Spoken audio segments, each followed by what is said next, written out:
Now, the Conservative Party leadership election is of course heating up, and the blue-on-blue action is getting hotter than the cost of fuel, with arguments over taxation, debt and gender self-ID.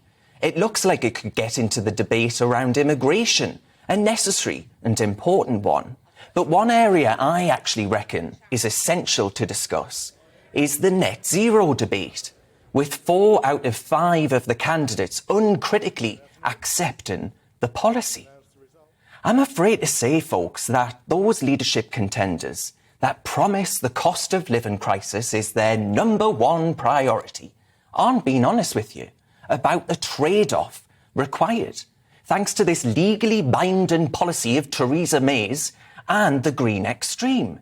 You see, I reckon the net zero target acts as an asphyxiating straitjacket. It's bound around the body of Britain, and the prices at the pump, your food shop, your energy bills and elsewhere are but a trailer of the horror that net zero will ultimately prove to be, in my opinion. Now, I'm going to talk to you about a few examples from around the world that I think give us an indication of what could happen here in Britain. In Sri Lanka, thousands of angry protesters stormed their president's vast residence and set the Prime Minister's house on fire. Civil unrest is taking place after power cuts, schools shuttered and dwindled supplies of fuel to the point where people can't buy it, food and medicines. And in April of last year, the Sri Lankan government imposed a ban on the import of fertilisers and pesticides, telling their nation's farmers that they must go green and organic. In seeking to appease the big nations by worshipping their green gospel and offering up their farmers like sacrificial lambs, Sri Lanka has suffered the consequences.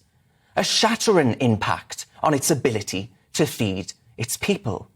Their leadership spoke of being in sync with nature to the technocrats at COP26, the UN climate conference in Glasgow, full of private jets and discussions around how best to immiserate those much poorer than them.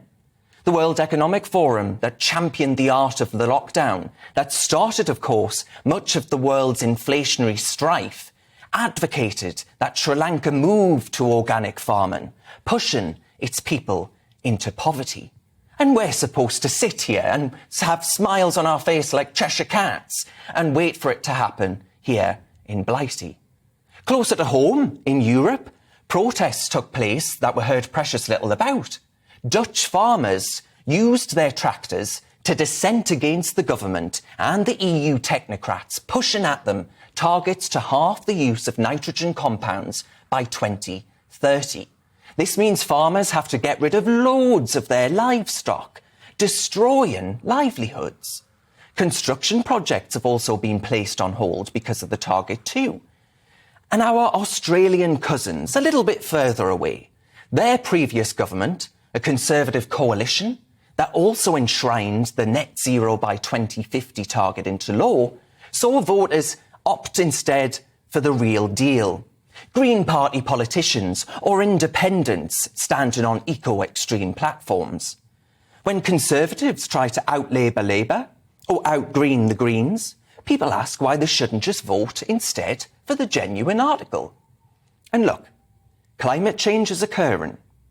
But in a country like Britain or Sri Lanka, Britain, of course, emitting less than a tiny 1% of global CO2 emissions, yet we're willing to cross our fingers and hope that reducing our access to energy, heat and food will end up being a sensible idea. If you ask me, this is the people versus the privileged, who delude themselves into being seen to do the right thing at their dinner parties and political rallies. Frankly, it makes me sick. Candidates like Tom Tugendhat talk a good game on the defence of the realm in his pitch for the top job. But I'm telling you now, there is no surer a way to hand control to the likes of Russia on gas than by refusing to extract it ourselves. It's under our feet right now, folks. There's no more certain a way to give power to the likes of China by ensuring the West doesn't help the world's developing nations with their energy needs. You cannot have global security without access to cheap and plentiful energy that enables human flourishing. At a time when a spell of hot weather, also known as summer, acts as an excuse for the green extremes to demand further damage and action, I fear, folks, if we continue down this path of the pursuit of net zero by 2050, we'll see similar such revolt against a global elite that spends too much time in Davos and not enough time in Darlington. If you ask me, politicians ought to take note of the failure of green utopianism.